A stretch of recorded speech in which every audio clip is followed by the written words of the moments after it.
पर high level meeting खत्म हो गई है। पीएम आवास पर 1 घंटे से ज्यादा हाई लेवल की मीटिंग चल रही थी और इस मीटिंग में रक्षा मंत्री, विदेश मंत्री, सीडीएस बैठक में मौजूद थे।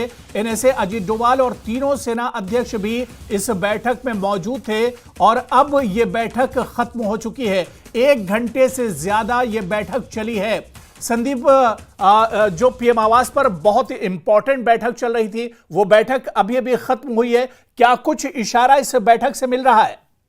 देखिए, प्रधानमंत्री इस तरीके के जब भी ऑपरेशन भारतीय सेना ने किए हैं, चाहे बालाकोट के वक्त किया हो चाहे अब किया हो, प्रधानमंत्री हमेशा से बहुत पैनी नजर रखते हैं। हर एक छोटी छोटी चीज का अपडेट वो लेते रहते हैं, सेना प्रमुख से लेते रहते हैं, तीनों सेनाध्यक्षों से, सीडीएस से और रक्षा मंत्री से भी लेते रहते हैं। इस तरीके के जो भी जब भी इस तरीके की सिचुएशन होती है, उसी के मद्देनजर चूंकि कल सीजफायर हुआ है और उसके बाद जो शाम को जो स्थिति बनी, जाहिर सी बात है कि प्रधानमंत्री को सब कुछ के बारे में जो है जानकारी वहां पे दिया गया होगा। ब्रीफ उनको किया गया है कि आखिर किस तरीके की सिचुएशन इस वक्त ऑन ग्राउंड है, क्योंकि पाकिस्तान ने महज कुछ ही घंटों में जो सीजफायर का ऐलान किया गया था, उसको जो है वो तोड़ दिया और उसको लेकर बाकायदा रात को विदेश सचिव की तरफ से एक इमरजेंसी ब्रीफिंग भी की गई थी। उसमें उन्होंने चेताया था कि पाकिस्तान जो है उस तरीके की हरकतें ना करे और सेना को साफ कर दिया, निर्देश दे दिया गया है कि जो भी ऐसे एक्शन उधर से होंगे तो उसका जबरदस्त रिप्लाई किया जाए।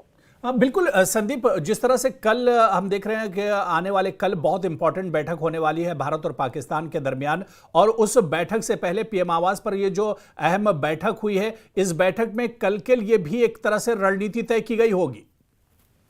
बिल्कुल, देखिए कल नॉर्मली क्या है, कल जो है बैठक है डीजीएमओ लेवल की, यानी डायरेक्टर जनरल मिलिट्री ऑपरेशन। दोनों देशों के जो डीजीएमओ है अमूमन रूटीन में हर मंगलवार को वार्ता करते हैं, लेकिन अब चूंकि सिचुएशन डिफरेंट थी और इस तनाव के दौरान भी जब भारत और पाकिस्तान के बीच तनाव चरम पर था, उस वक्त भी दो मंगलवार आए, उन दोनों मंगलवार में दोनों देशों के डीजीएमओ के बीच में बातचीत, डीजीएमओ के दफ्तरों के बीच बातचीत हुई है।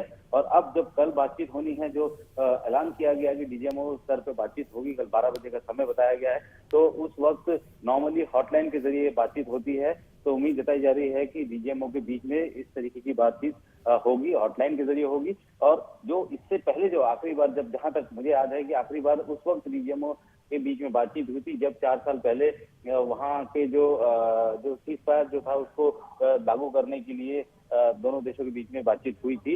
हालांकि हर मंगलवार को बातचीत होती है, लेकिन डायरेक्टर जनरल मिलिट्री ऑपरेशंस के डायरेक्ट जो है बातचीत वो बहुत कम होती है और उनके दफ्तर के बीच में बातचीत जरूर होती है। कोई कर्नल रैंक का ऑफिसर हो सकता है, उधर भी कर्नल रैंक का ऑफिसर हो सकता है, लेकिन डीजीएमओ जो है उनके बीच में बातचीत कल होगी और हॉटलाइन के जरिए बातचीत होती है, तो माना जा रहा है कि हॉटलाइन के जरिए ही ये बातचीत होगी। बिल्कुल, बहुत बहुत शुक्रिया संदीप बोल हमारे साथ जुड़ने के लिए और तमाम जानकारी साझा करने के लिए।